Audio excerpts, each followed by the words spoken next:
Welcome to the Sunday special on Top Med Talk. It's a potpourri of our favourite longer pieces, ideal for downloading and enjoying when you have a little bit more time. Top Med Talk. Nick Majerison here. Welcome to Top Med Talk, and this is the panel discussion which followed the address at EBPOM 2018 by Professor Sir Bruce Keogh, outgoing Medical Director of the UK's National Health Service, on the eve of its 70th anniversary. Panel features Sir Bruce Keogh, Professors Monty Mythen, Carol Peden, Sol Aronson, Mike Grocott and Ramani Moonesinghe. The full lecture from Sir Bruce Keogh, Ernest Henry Starling Plenary Lecture 2018, 70 Years on Our NHS, is available in full on the Top Med Talk website, topmedtalk.com. The piece starts with Sir Bruce Keogh setting up the panel discussion. The future, in my view, is going to be determined by economics. I've already alluded to the fact no one has money. It's the number one driver of all healthcare systems in the world. The second is that people want more comprehensive and more integrated care. And the things which are going to impact on us, I think that we need to respond to, this is about the Darwinian adaptation, is to mobile technology, artificial intelligence. That's starting to come together. When you have Jeff Bezos saying he's linking up with Warren Buffett of, Berkshire Hathaway, and they're linking up with JP Morgan to bring the same kind of disruption to healthcare, we need to sit up and take notice, because that's here now. And then finally, genomics and cell and gene therapy. So those, I think, are the big issues for us. And finally, Mark, if you'll forgive me, can I just say, at a time that people are going to be asking, is our NHS fit for the future? I would say with the advent of genomics, where you can start to predict at a population level who's likely to suffer from what disease, and at an individual level. We work in a healthcare system where the values that drive it say, we pool our resources, whatever those are, whatever Parliament gives us, we pool our resources and we offer the best care we can to every member of the population, irrespective of their ability to pay, their need, whatever their backgrounds, whatever. There's something really fair in that. And so I find myself wondering whether now is the time we should be thinking that with the predictive ability of genomics, we aren't better equipped for the future than many other healthcare systems. And I invite you to ask whether you want to be in an insurance-based system with that kind of medicine on the horizon. Thank you.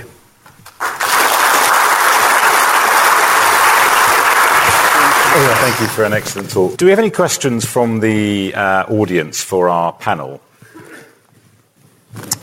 Professor Fleischer.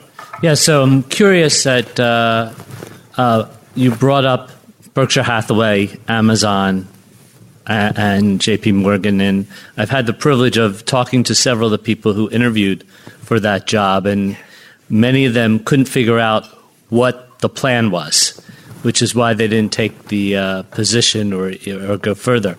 So who's going to disrupt us? Do you think it's the 30-year-old tech startups that are going to disrupt us? Do you think it's the gray-haired gentlemen who are on the stage? Where do you think the disruption is going to come from? What do you think? Okay, so the point is, they do have good guys. Atul Gawande's joined them.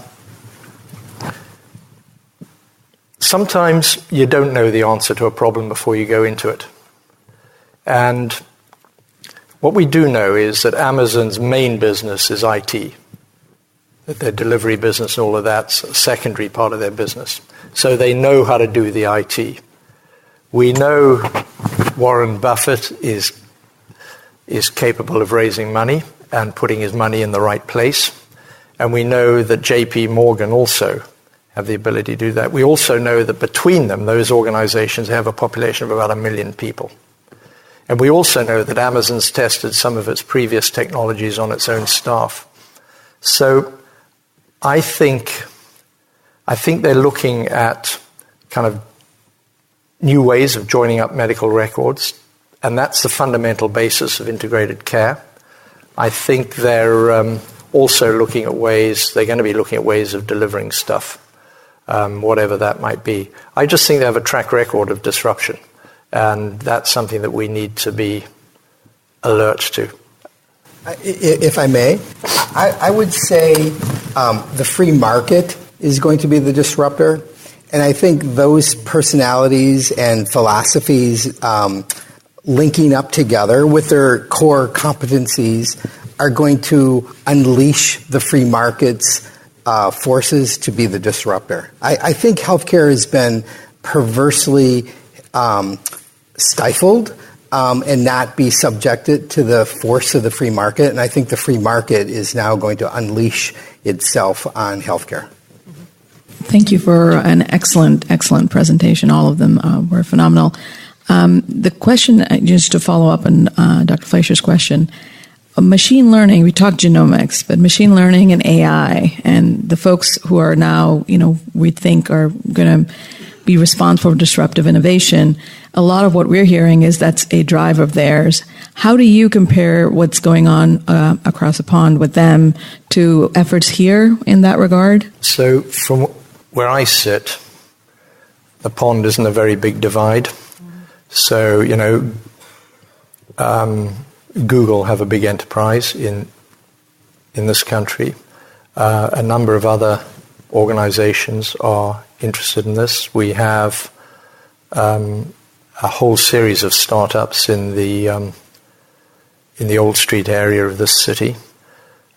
So I agree with Sol that it's going to unleash a whole load of stuff. The difficulty is people talk about artificial intelligence as kind of one thing. And of course it isn't, a whole spectrum.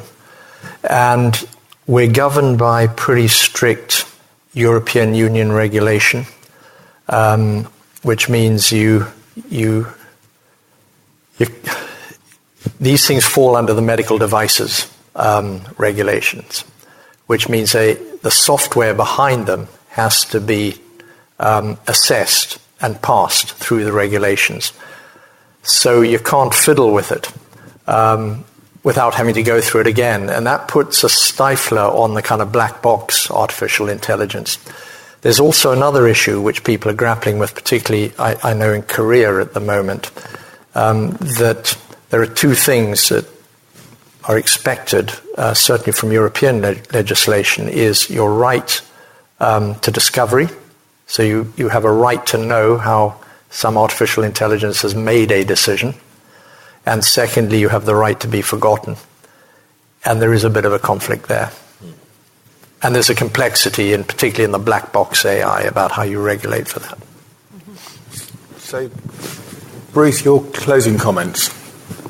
I'm not convinced it's all about the free market. I think the free market will be hugely disruptive and has a lot to offer, but if we purely leave it to the market, then if you're not working for JP Morgan Chase or Amazon or Berkshire Hathaway, then you're in big trouble, because if you look like an insurance risk, you're not going to get on the payroll. Yeah. So it has to be a free market. Healthcare is the classic example of market failure. We've had wonderful innovations from the free market, but within a framework which is regulated and overseen and is about, in this country anyway, about universal equality of access. And if we lose that, I think it would be disastrous and ever more disastrous as we look forward. So, fair enough, and it makes for good discussion and maybe discourse. But I will be a devil's advocate. I don't know that I want to own this opinion, but I'm just going to generate discussion by responding. We see this all the time. We are all credit risks by the basis of our history, or we seek insurance to pay for our risk to drive a car or buy a home or what have you, and we could apply that same principle of genomics or proteomics or our characteristics from a health risk. Should somebody who smokes and was asked not to get an artificial knee in front of somebody who decided to quit smoking? I mean, these are hard questions, and they really force us to, go into that place where we may be uncomfortable. But I would submit to the discussion. We already do that. So why is healthcare different, or should be? Can I just say we had that debate? I'm sorry to interrupt. We had that debate with seatbelts. Should people who don't wear seatbelts be treated free? anyway, in the end, we know where we are now. Carol. I was just going to comment on the free market, and the first thing that happened to me when I moved to Los Angeles and I had innovation in my title was that I met lots of fantastic startup healthcare people. And I think it's very important, and I know the NHS has done this by involving young doctors in innovation, that we have to be part of the conversation. Otherwise, there is perhaps a tendency for some of these amazingly brilliant startup companies from Silicon Valley to have great ideas about healthcare, but not have to have the people who really know about healthcare in the conversation.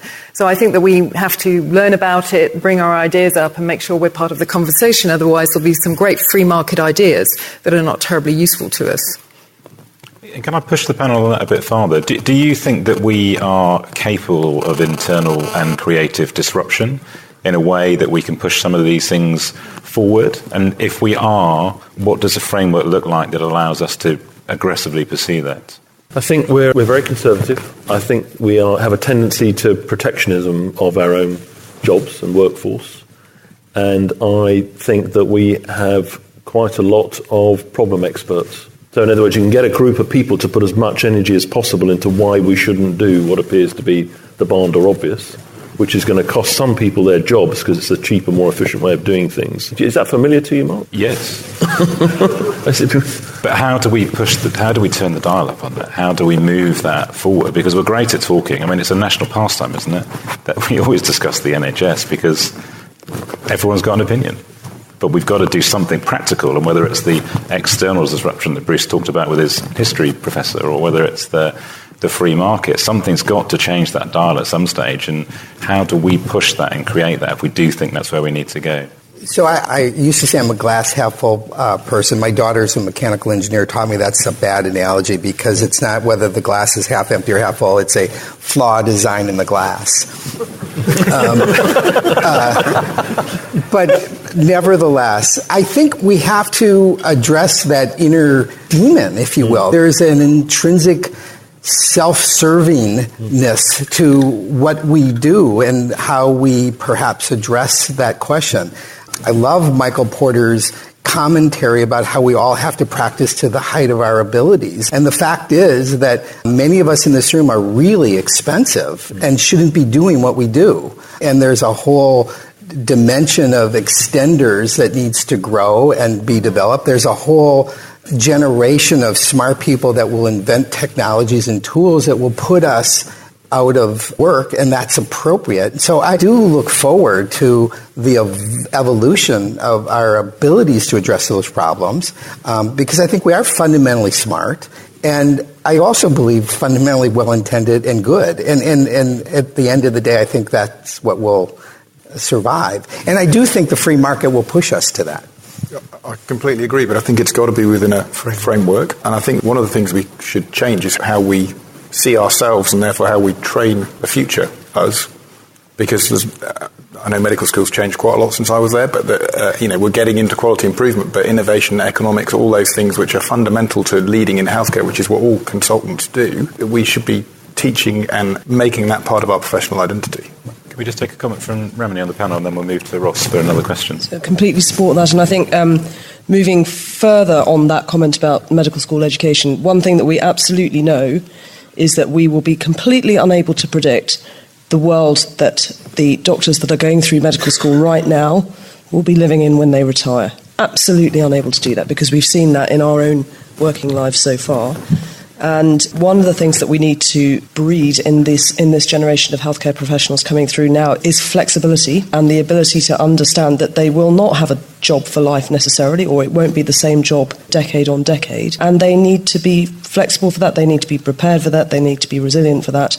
In this country, we've had a lot of antipathy to physician extenders, in various parts of practice. Forget nurse anesthesiologists or whatever you want to call it. It's going to be the machine because the technology is going to take over the traditional role, for example, of the anaesthetist and the surgeon and so on and so forth in our, I hope, lifetimes.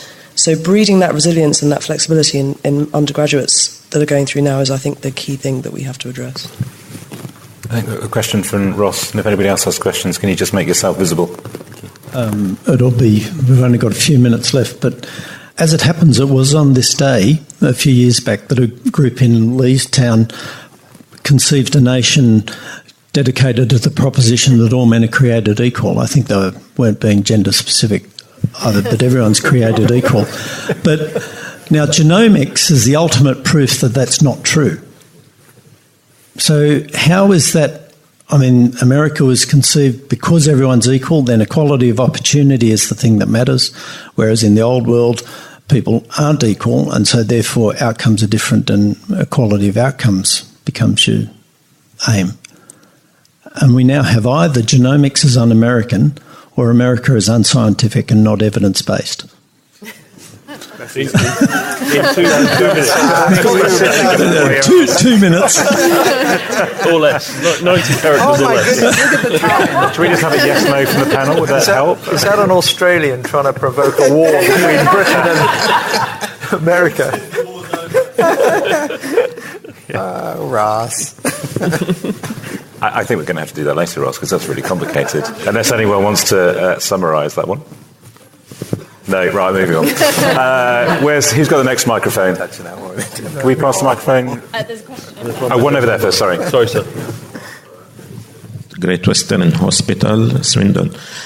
Just comment about the increased population of elderly. And because of advanced medical care, I think on the other side there are somebody paying the bill. Younger people can't go on the property ladder. Younger people can't afford having children. Even if they have children, they can't educate them because of the increased fee. So, there is somebody else on the other side paying the price of this advanced medical care on the elderly side. That's a comment. Okay. Did the panel want to address It's true, that? but that's a terrible note to end on. That is a product of extraordinary increases in life expectancy over the last 50 years. It's a difficult problem to deal with, and we're all going to have to deal with it as we go older, but it's a kind of wonderful thing that people now live 20 years after their retirement. We've got to work out the transfers of wealth so the young can progress and enjoy the lives that we have and people before us, but it's a result of a great thing. I want to try to end on a healthcare is a phenomenally interesting industry. Let's just be realistic. It's a $3.5 trillion industry in the States, and I think worldwide we're seeing the growth of this industry. Industries have historically gone through transformative times through our lifetime. We've seen it in the airline industry. We've seen it in the trucking industry. We've seen this story before. We're in the middle of a phenomenal time to be in healthcare. And I would say it's an exciting and phenomenal time to be in healthcare, but it's transformative. And we're going to have to sort through all of those realities.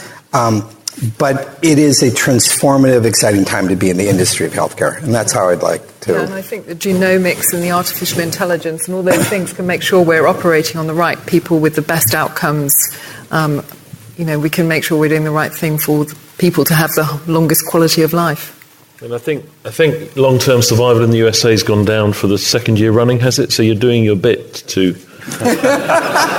Ross. Can we take one last question over here, please? Thank you. I think if anyone doubts that disruption is going to be the big change positively in medicine, you have to listen to Tony Seba from Stanford talk about disruption in transport and start coming up with hard figures about what it's going to do to Los Angeles with freeing up a parking space, 80% reduction in vehicles on the roads within 12 years. And I think disruption is definitely going to be what saves medicine going forward. Thank you. Yeah, that's good. Well, lots of nodding. That's a good Just for the panel, I think, to finish up if we can. Put yourself forward 10 years, it's the 80th birthday. You as an individual, what one difference would you make as a panel member to population health going forward? What would you like to see done? Globally? Doesn't matter. It can be globally or locally. Across, so each of you. We've done something meaningful about climate change. Carol? I think the use of big data to better understand outcomes and segment the population to where we best use different resources. Can I say me too? Yeah, I think we're going to need to understand what we know in a more elegant way and apply it rather than continuously just looking for, new, novel, innovative things. I think we need to sort of pause and really comb through what we already understand and use that to its most effective state. Bruce, you've done a lot already, but just a bit more. I think I'd want to focus on prevention. Prevention, thank you. Ramani? So climate change, but in healthcare, I would say focusing on outcomes that are important to patients, not doctors. Yeah. Sorting out our own behaviour. So we're reverse evolving at the moment. We're getting more and more inactive, and actually somehow it's a huge challenge, but sorting out our own behaviour. Mike, thank you. I'd just like to put our hands together to thank our panel and our speakers. Nick Majerison here. Thank you for listening to Top Med Talk. Now, make sure you've subscribed to Top Med Talk on your podcatcher or however it is that you're listening to us at the moment. And you're spoilt for choice. We're on pretty much every single podcast platform you could think of. So make sure you've subscribed. Make sure you've engaged with us on social media, Twitter, Facebook, LinkedIn, YouTube. And make sure you've signed up for our email updates on topmedtalk.com. If you get yourself there, you'll find a website that contains all of the podcasts that we've ever done, and it gives you the chance to sign up for our email updates. That way we can always get in touch with you and tell you what we're up to. Oh, and while you're online, check out ebpom.org/meetings. Have a look, ebpom.org/meetings.